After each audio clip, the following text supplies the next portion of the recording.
नमस्कार दोस्तों, आप सभी का स्वागत है हमारे इस YouTube चैनल सरस्वती जी के क्लासेस में। आज की इस क्लास में हम जानेंगे झारखंड के स्वतंत्रता सेनानी के क्रम में गया मुंडा जी के बारे में।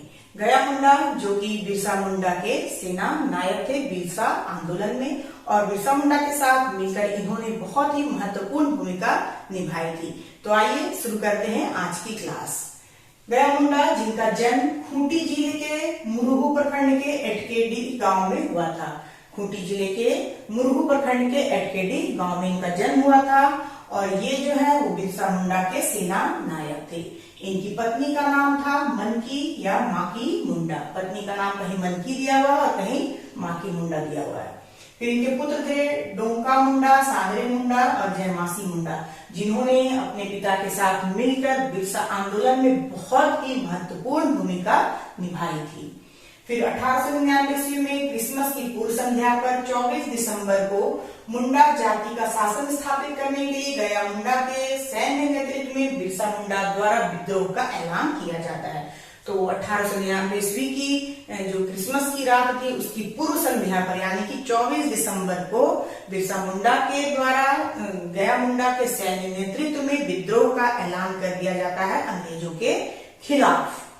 फिर क्या है कि गया मुंडा तथा बिरसा मुंडा के अनुयायियों ने अपने पारंपरिक हथियारों से आक्रामक गतिविधियां जो है वो शुरू कर दी थी अंग्रेजों के खिलाफ। यानी कि ये गिरजाघरों को जलाने लगे, थानों को जलाने लगे, जमींदार साहूकार जो थे, जागीरदार जो थे, उनके ऊपर ये आक्रमण करने लगे, उनकी संपत्तियों को लूटने लगे। यानी तरह तरह के विद्रोह जो है ये करने लगे अपने पारंपरिक हथियारों के दम पर।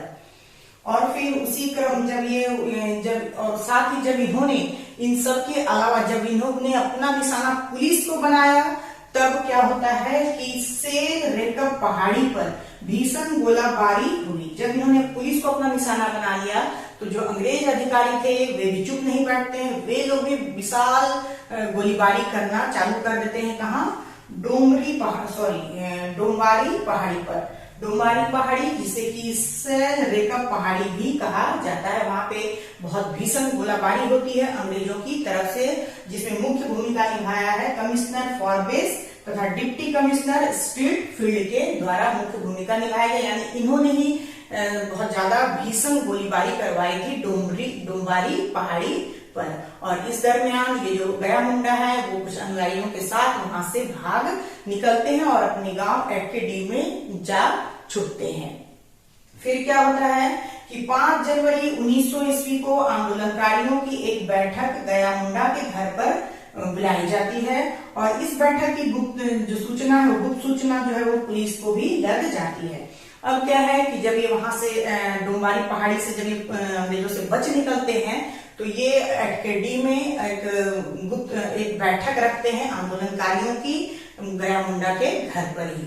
लेकिन पुलिस को इसकी सूचना लग जाती है। पुलिस वहां जब तक पहुंचती है एटकेडी इनके ऊपर आक्रमण करने के लिए, तब तक गया मुंडा को भी इसकी सूचना लग जाती है कि पुलिस इनके गांव पे आक्रमण करने वाली है। तो ये लोग वहां से भी भाग निकलते हैं और जाके तजना नदी के तट पर पहुंच जाते हैं। और इनके साथ थे 80 आंदोलनकारी जो गया मुंडा के साथ पुलिस के आने की सूचना पाकर इनके घर से भागकर तजना नदी के तट पर पहुंच जाते हैं। लेकिन पुलिस भी कहाँ मानने वाली थी, उन्हें भी इस चीज की जो सूचना गांव में ही मिल जाती है कि ये लोग जो आंदोलनकारी हैं 80 आंदोलनकारी वे तजना नदी के तट पर जा पहुंचे हैं।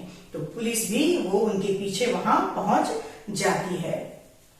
फिर गया मुंडा क्या करते, जब पुलिस वहां पहुंच जाती है तो गया मुंडा चूंकि एक बहुत ही बड़े निशानेबाज थे, वे किसी पर भी अगर प्रहार करते थे तो अपनी कुल्हाड़ी फेंक के ही किसी को मार देते थे, और वो निशाना लग भी जाता था। यानी कि बहुत ही अचूक निशाना इनका था। बस इसी क्रम में क्या होता है कि जब पुलिस वहां पहुंच जाती है तजना नदी के तट पर इन पर आक्रमण करने के लिए, वो 2 भाग में बंटती है और इन पर आक्रमण करती है। उसी क्रम में जो गया मुंडा है वो अपनी कुल्हाड़ी फेंक के एक सिपाही को मार देते हैं, और उस सिपाही का नाम है जयराम।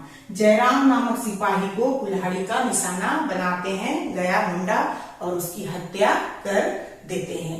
और जैसे ही उस पुलिस अधिकारी की हत्या होती है, उस पुलिस सिपाही जयराम की हत्या हो जाती है, तो पुलिस जो है वो इनको पकड़ने के लिए बहुत ही ज्यादा अग्रेसिव हो जाती है और इस तरह से जो कमिश्नर डिप्टी कमिश्नर है वे सभी किसी न किसी तरह गया मुंडा को गिरफ्तार करना चाहते हैं और इसके लिए वे अपनी गतिविधियों को तेज कर देते हैं। और लास्टली 6 जनवरी 1900 को एटके डी से उन्हें उनके परिवार के सदस्यों तथा आंदोलनकारियों के साथ गिरफ्तार कर लिया जाता है, उनके घर से ही गिरफ्तार करके और उन्हें रांची जेल में डाल दिया जाता है। इस तरह से एटके डी में 6 जनवरी 1900 ईस्वी को गया मुंडा अपने परिवार के सदस्यों के साथ गिरफ्तार हो जाते हैं और इन्हें रांची के जेल में डाल दिया जाता है। फिर गया मुंडा तथा उसके मंझले बेटे सांद्रे मुंडा को फांसी, बड़े बेटे डोका मुंडा को आजीवन कारावास, पत्नी मनकी मुंडा को 2 साल की कठोर सजा तथा छोटे पुत्र जयमासी को आजीवन देश निर्वासन की सजा मिलती है। इस तरह से जब ये गिरफ्तार हो जाते हैं, इनके ऊपर मुकदमा चलता है और इसी क्रम में गया मुंडा और उनके मंझले बेटे जिनका नाम था सांद्रे मुंडा, इनके मंझले बेटे और इनको फांसी की सजा दे दी जाती है। इनके जो बड़े बेटे थे डोंका मुंडा, उनको आजीवन कारावास की सजा होती है। इनकी पत्नी मनकी या माकी मुंडा जो है उनको 2 वर्ष की कठोर सजा दी जाती है और जो इनके छोटे पुत्र थे जयमासी, उनको आजीवन देश निर्वासन की सजा दे दी जाती है। तो इस तरह से अगर देखा जाए तो इनका बहुत ज्यादा योगदान रहा बिरसा आंदोलन में और इन्होंने सिर्फ गया मुंडा ही नहीं बल्कि इनके पूरे परिवार ने बलिदान दिया था इस आंदोलन में। तो ये बहुत बड़ी बात है कि गया मुंडा जी का बहुत ज्यादा योगदान है बिरसा आंदोलन में। तो इस तरह से ये कुछ इम्पोर्टेंट बातें थी गया मुंडा जी के बारे में जिन्हें जानना जरूरी था एग्जाम पॉइंट ऑफ व्यू से। तो आज के लिए बस इतना ही। नेक्स्ट वीडियो में हम फिर नेक्स्ट टॉपिक के साथ मिलेंगे। तब तक के लिए धन्यवाद। जय हिंद, वंदे मातरम।